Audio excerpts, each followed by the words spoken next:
Smuggling, ఎర్రచందనం దీని గురించి ప్రపంచవ్యాప్తంగా ఉంది. అందులో పర్టికులర్గా మన దగ్గర తీసుకునేసరికి దీని మీద ఎక్కువ ఫోకస్ ఉంటుంది. దీని హిస్టరీ ఇందాక మీకు చెప్పినట్లుగా హిస్టరీలో రకరకాల ఈవెంట్స్ జరిగాయి.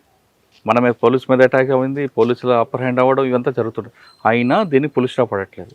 మీరు వచ్చేసరికి ఇక్కడ ఎంత ఎర్రచందనం ఉంది, ఎన్ని కట్స్ అవుతున్నాయి, స్మగ్లర్స్ సినిమాలో చూపించినట్లుగానే కేవలం ఆ మోడ్లో ఉన్నారా, కొత్త కొత్త ఎంఓలను తీసుకున్నారా? అంటే స్మగ్లింగ్ యాక్టివిటీ అన్నది ఇట్స్ ఏ కంటిన్యూ ప్రాసెస్ అండి. అంటే కంటిన్యూ అంటే ఎప్పుడు కూడా దొంగ ఎప్పుడు కూడా ఒక స్టెప్ అప్పర్ హ్యాండెడ్గా ఉంటాడు. అతను చేస్తున్న దాన్ని బేస్ చేసుకునే మనం టెక్నిక్స్ ఫామ్ చేసుకుంటూ ఉంటాం. ఎప్పుడు కూడా అదే ఉంటుంది. సో స్మగ్లింగ్ యాక్టివిటీలో కూడా వాళ్ళు కొత్త కొత్త వెరైటీస్ ఫైండ్ అవుట్ చేస్తూ ఉంటారు. ఫర్ ఎగ్జాంపుల్ మీరు అన్నట్టు వాటర్ ట్యాంక్లో సప్లై చేయడం అనేసి, లేదంటే మిల్క్ ట్యాంక్స్లో వాడడం అనేసి, ఇవన్నీ కూడా టెక్నిక్స్ వాడుతుంటారు. మనం ఏదైతే టెక్నిక్ని వాళ్ళు ఈ ట్రాన్స్పోర్టేషన్ వాడుతున్నారు, ఈ టైప్ ఆఫ్ ట్రాన్స్పోర్టేషన్ వాడుతున్నారు అనేసి మనం ఐడెంటిఫై చేసి దాన్ని పట్టుకున్న తర్వాత వాడు మళ్ళీ ఇంకో దానికి వెళ్తాడు. మళ్ళీ దాన్ని మనం ఐడెంటిఫై చేసుకుని మళ్ళీ దాన్ని మనం క్రాక్ చేసినప్పుడు మళ్ళీ వేరే దానికి వెళ్తూ ఉంటాం. సో మనకి ఎప్పటికప్పుడు కూడా ఇన్పుట్ తీసుకుంటూ ఉండాలి, ఇంటెలిజెన్స్ ఇన్పుట్ తీసుకుంటూ ఉండాలి. ఏ ఏరియాస్ నుంచి ఎందుకు కొత్తగా ఏదన్నా వెరైటీ స్టార్ట్ అవుతుందా, వెరైటీ ఆఫ్ ట్రాన్స్పోర్టేషన్ స్టార్ట్ అవుతుందా, ఇవన్నీ ఇన్పుట్స్ తీసుకుంటున్నప్పుడు మనం ఐడెంటిఫై చేసుకోవడం ఈజీ అవుతుంది. సార్ 1 yearలో అది ఎంఓ మారుతుందా? అదే చెప్తాను. మీరు వచ్చినప్పుడు ఒక ఎంఓ ఉండేది, ఇప్పుడు ఎంఓ ఉందండి. ఎప్పుడన్నా సరే బేసిక్ థింగ్ ఒకటే ఉంటుంది. ఖచ్చితంగా వాడు కూలీలు వస్తారు, కూలీలు ముందు రోజు దిగుతారు, దిగిన తర్వాత ఫారెస్ట్లోకి వెళ్తారు, ఫారెస్ట్లోకి వెళ్ళి పట్టుకుని వచ్చిన తర్వాత ట్రాన్స్పోర్టేషన్లో ఎంఓస్ అన్నీ వస్తాయి. మనం కూలీస్ని కానీ ఎవరైతే మెయిన్ మేస్త్రీస్ ఉన్నారు కదా వాళ్ళని ఫాలో అవుతున్నప్పుడు మనకి ఆటోమేటిక్గా ఇన్పుట్స్ మనం డెవలప్ చేసుకుంటూ ఉంటాం. ఇన్పుట్స్ డెవలప్ చేసుకుని మనం ఇచ్చేసుకోవడం.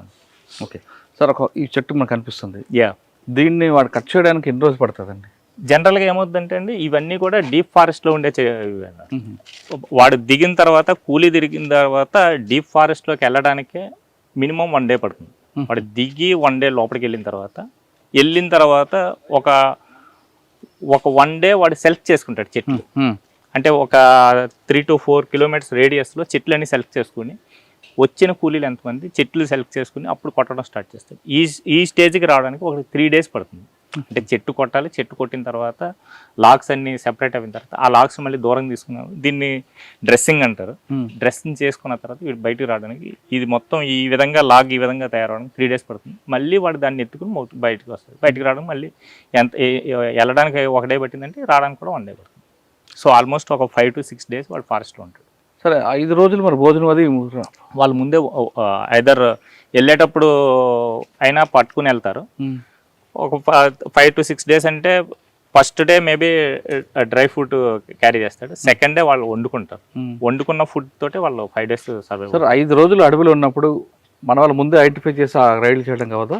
మనం అదే చేస్తాం, మనం చేస్తూ ఉంటాం అండి. మనం ఆల్మోస్ట్ ఈవెన్ కూలీలు వస్తున్న క్రమంలో కూడా మనం పట్టుకున్న రోజులు ఉన్నాయి. పట్టుకున్నప్పుడు దానికి ట్రెస్పాస్ కేసు పెడతాం. అంటే వాళ్ళు ఫారెస్ట్లోకి ఎంటర్ అవుతున్న కేసెస్ కూడా ఉన్నారు. ఫారెస్ట్ యాక్ట్ 20C ప్రకారం ఇట్స్ ఎన్ అఫెన్స్. సో దాని కేసు కూడా మనం ట్రెస్పాస్ కేసు అనేది పెడతాము. ఎందుకంటే రిజర్వ్ ఫారెస్ట్ ఏరియాలోకి ఎంటర్ కావాలంటే he has to have permission ఉండాలి. ఐదర్ మేబీ లోకలైట్కి అయితే పర్మిషన్ అవసరం లేదు. బయట నుంచి ఇప్పుడు ఫర్ ఎగ్జాంపుల్ ఒక తమిళనాడు నుంచో కర్ణాటక నుంచో వచ్చి శేషాచలం ఫారెస్ట్లోకి ఎందుకు ఎంటర్ అవుతున్నాడు అన్నది ఫస్ట్ థింగ్. సో దాన్ని బేస్ చేసుకుని కూడా మనం కేసెస్ పెట్టడం జరిగింది అతను ఫారెస్ట్లోకి ఎంటర్ అవుతున్న క్రమంలో. ఒకవేళ ఇన్ కేసు ఎంటర్ అయిపోయి కొట్టిన తర్వాత కూడా మనకి ఏదైనా ఇన్పుట్ వచ్చిందంటే విత్ లాక్స్ మనం పెట్టడం జరుగుతుంది. సార్ ఇప్పుడు ఈ 4 లాక్స్ ఉన్నాయి ఇక్కడ, ఈ 4 లాక్స్ కొట్టిన వెంటనే తీసుకొస్తాడు, ఒక డంప్ చేసి ఒక దగ్గర పెడతాడండి? అది వాళ్ళ ఒక్కొక్కరితో ఒక టైప్ ఉంటుంది. అంటే ఒక్కొక్కసారి ఏం చేస్తారంటే మనకి ఎక్కువ లాక్స్ ఒకసారి కొట్టాలనేసి అనుకున్నప్పుడు మేబీ డంప్ చేసుకుంటూ ఉంటాం. ఈ లోపల లేదు ట్రాన్స్పోర్టేషన్ దొరికింది వాడికి ఇమీడియట్ షిఫ్ట్ చేయాలంటే ఇమీడియట్ షిఫ్ట్ చేస్తారు. బట్ ఇవి చేసిన తర్వాత ఫారెస్ట్ నుంచి షిఫ్ట్ చేయడం ఒక ఎత్తు అయితే, ఫారెస్ట్ నుంచి షిఫ్ట్ చేసిన తర్వాత he may keep these lakhs for ఇంకో గొడవన్లో పెట్టుకోవచ్చు. గొడవన్లో పెట్టుకున్న తర్వాత వాడు ట్రాన్స్పోర్ట్ చేయొచ్చు. ఇవి మొత్తం 7 layers అండి. కూలీ దగ్గర నుంచి చూసుకుంటే ఇంటర్నేషనల్ స్మగ్లర్స్కి వెళ్ళేటప్పటికి 7 layers ఉంటాయి. ఫస్ట్ కూలీ ఉంటాడు, మేస్త్రి ఉంటాడు, మేస్త్రి పైన ఆర్గనైజర్ ఉంటాడు, గొడౌన్ కీపర్ ఉంటాడు, నేషనల్ స్మగ్లర్ ఉంటాడు, ఇంటర్నేషనల్ స్మగ్లర్ ఉంటాడు. ఈ 7 layers అన్నమాట. మనం ఎప్పుడు కూడా మనకి ఎక్కువగా మేజర్గా ఫారెస్ట్లో దొరికేది కూలీ దొరుకుతారు, కూలీ మేస్త్రి. తర్వాత అంటే మనకి 2 లేయర్స్ దొరుకుతాయి, 5 లేయర్స్ మనం ఇప్పటికి 4th లేయర్ వరకు వెళ్ళామండి. 4th 5th లేయర్ వరకు వెళ్ళాము. రీసెంట్గా మనం హర్యానాలో లింకప్ కూడా వచ్చింది, అక్కడికి వెళ్ళాము. 5th లేయర్ వరకు కూడా అంటే మనకి ఇంకా 6, 7 దొరకాలి. 6, 7 దొరకాలి. 6, 7 దొరికితే ఇంకా అది అంటే ఏ స్టేజ్కి వెళ్తుంది అన్నది మనకి ఒక ఐడెంటిఫై కావాలి. సార్ ఇందులో కొన్ని రెడ్డిష్ ఉన్నాయి, కొన్ని బ్లాక్ కనిపిస్తుంది ఎందుకంటే? అంటే యాక్చువల్గా ఏ గ్రేడ్ లాగా వచ్చేటప్పటికి ఈ కలర్ ఉంటుందండి. ఇది ఇవన్నీ కూడా ఏ గ్రేడ్ క్వాలిటీ అన్నట్టు. ఈ బ్లాక్ ఎందుకు అవుతుందంటే వాడు ఏమన్నా ఎక్కువ రోజులు నీటిలో కానీ కీప్ చేసాడు అంటే కొద్దిగా బ్లాకిష్ వస్తుంది. అది కూడా పైన మాత్రం ఉంటుంది, పైన లేయర్ చెక్కేస్తే అది కూడా రెడ్ కలర్ వస్తుంది. లోపల ఎక్కడ డంప్ చేస్తారండి? అంటే ఈ ఫారెస్ట్లోకి వచ్చేటప్పటికి జనరల్గా వాటర్ బాడీస్లో డంప్ చేస్తారు. ఏదన్నా నీట్గా ఉంటే ఏదన్నా ఉంటే దాంట్లో కుక్కేస్తారు. బయటకు వచ్చిన తర్వాత వాళ్ళు గోడౌన్స్ పెట్టుకుంటారు. సార్ మీరు వచ్చినప్పటికి ఒక రకం ఎమ్మో ఉంది, తర్వాత ఎమ్మోలు ఏం మారాయండి? అంటే వాటర్ ట్యాంక్లోని లేదా పాల ట్యాంకులో తీసుకురావడమైనా కొత్త ఎమ్మోలు ఏమి వచ్చాయి ఇప్పుడు? అంటే మీకు కూడా ఆశ్చర్యపోయేలా కొత్త ఎమ్మోలు ఏంటంటే ఇప్పుడు పిల్గ్రిమేజ్ పాయింట్ ఆఫ్ వ్యూలో వస్తూ ఉంటారు. ఇప్పుడు తిరుపతి ఉంది, తిరుపతి పిల్గ్రిమేజ్ పాయింట్ ఆఫ్ వ్యూలో ఎక్కువ మందిని ఎవరినో పెట్టుకుని రావడం, ఆ టైప్ నడుస్తూ ఉంటుంది. అది లోపలికి వెళ్ళడానికే కదండి, లాక్స్ తీసుకెళ్లేట క్రమంలో కూడా లాక్స్ భక్తుల రూపంలో వస్తుందా? భక్తుల రూపంలో అంటే లాక్స్ తీసుకెళ్లేటప్పుడు కూడా వాళ్ళు డ్రెస్ మార్చేసుకుంటారు. డ్రెస్ మార్చేసుకుని లాక్స్ కింద వేసేసి పైన భక్తుల్లో కూర్చుంటారు. దేంట్లో? లారీ కాదు, వ్యాన్స్ లో కూర్చుంటారు.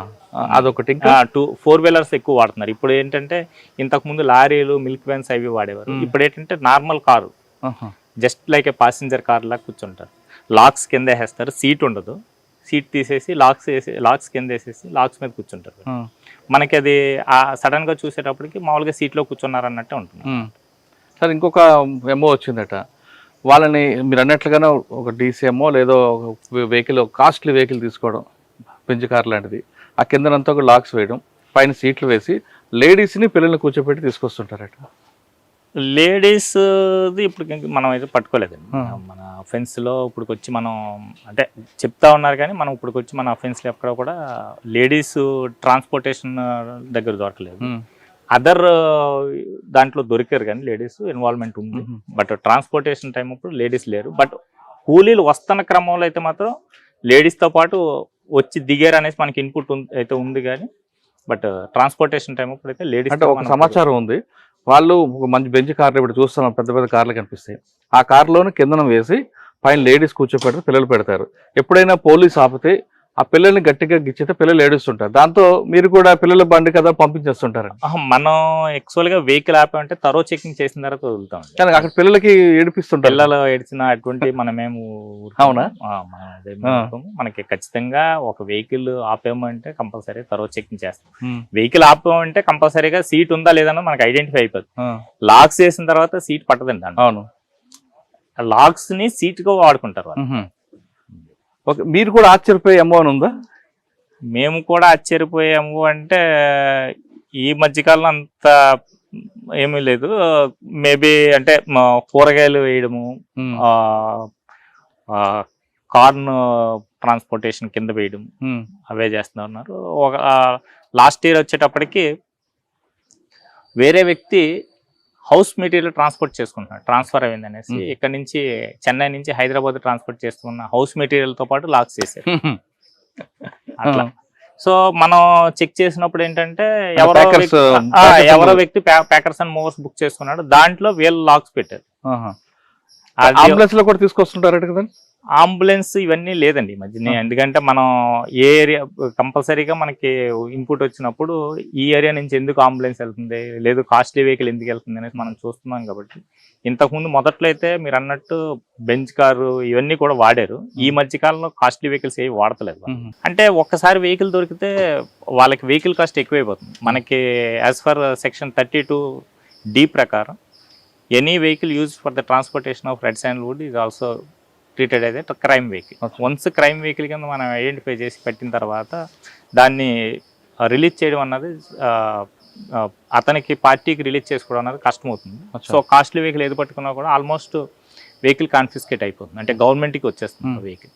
సో అందుకనేసి కాస్ట్లీ వెహికల్స్ ఈ మధ్యకాలంలో వాడతలేదు. మొదట్లో వాడేవారు, ఫ్రమ్ 2014, 15, 16 వరకు వాడడం జరిగింది. ఇప్పుడు అన్నీ కూడా అన్ని సెకండ్ హ్యాండ్ వెహికల్సే వాడుతాం.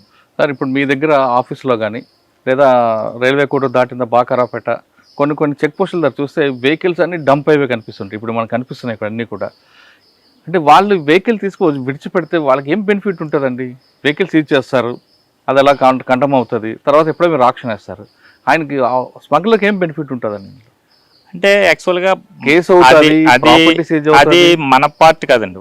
ఇందులో ఏంటంటే మనం red sandalwood task force work ఏంటంటే మనది, మనం ముద్దాయిని పట్టుకున్న తర్వాత ఈ కాన్ఫిస్కేషన్ ఆఫ్ లాగ్స్ కానీ కాన్ఫిస్కేషన్ ఆఫ్ వెహికల్ కానీ మేము ఏ ఏరియా ఫారెస్ట్ అఫీషియల్స్ దగ్గరికి అయితే పట్టుకోవడం జరిగిందో ఆ ఏరియా ఫారెస్ట్ డిఎఫ్ఓకి మనం హ్యాండ్ ఓవర్ చేయడం జరుగుతుంది. Okay. So DFO in turn has to conduct the auction of the both lots and లాక్స్కి వచ్చేటప్పటికి మనకి సెంట్రల్ గోడౌన్ ఉంది, సెంట్రల్ గోడౌన్కి తరలించి అది గవర్నమెంట్ ఆక్షన్ జరుగుతుంది.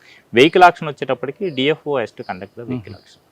సో దాని నాకు వస్తున్నది కాదు, లాక్స్ తీసుకొస్తారు, మీరు పట్టుకుంటారు, లాక్స్ సీజ్ అవుతాయి, వెహికల్ సీజ్ అవుతుంది, కేసు అవుతుంది. ఓకే, కేసు అయిన తర్వాత ఇంత తొందరగా బెయిల్ రాదు. కానీ వాళ్ళకి ఏం బెనిఫిట్ ఉంటుంది ఇంత? అంటే ఓకే ఓకే మీరు అడిగేదా ఇంత లాస్ ఎందుకు బేర్ చేయగలుగుతున్నారంటే, ఫర్ ఎగ్జాంపుల్ ఇప్పుడు ఒక్కొక్క లెవెల్లోనూ మీకు నేను చెప్పాను కదండి, ఇప్పుడు కూలీ అన్నాం, కూలీకి వచ్చేటప్పటికి ఇందులో బెనిఫిట్ ఏంటంటే అతనికి కేజీకి 500.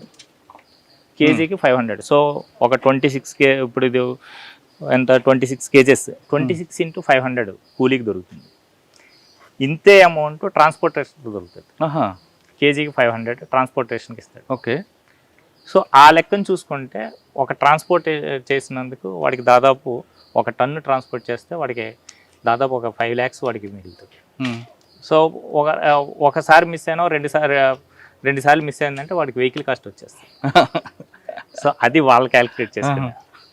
అంత హ్యూజ్ అమౌంట్స్ ఉంటాయి కాబట్టి ఆ రిస్క్ కూడా తీసుకుంటారు. కానీ తీసుకొచ్చిన తర్వాత మీరు ఈజీగా పంపరు కదండి. ఇంకా వచ్చిన తర్వాత వన్స్ కేసులో ఇన్వాల్వ్ అయిన తర్వాత వాడికి ఆ వెహికల్ లాస్ రిమాండ్ ఉంటుంది. ఈ మధ్యకాలంలో మనం పర్సూ చేస్తున్నాం కాబట్టి కన్విక్షన్స్ వస్తున్నాయి. కన్విక్షన్ వచ్చిందంటే మినిమం కన్విక్షన్ మనకి ప్రతి కేసులోనూ కూడా 5 years ఇంప్రిజన్మెంట్ ఉంటుంది. 5 years ఇంప్రిజన్మెంట్ అండ్ ఫైన్ వచ్చేటప్పటికి 5 to 6 lakhs ఫైన్ ఉంటుంది.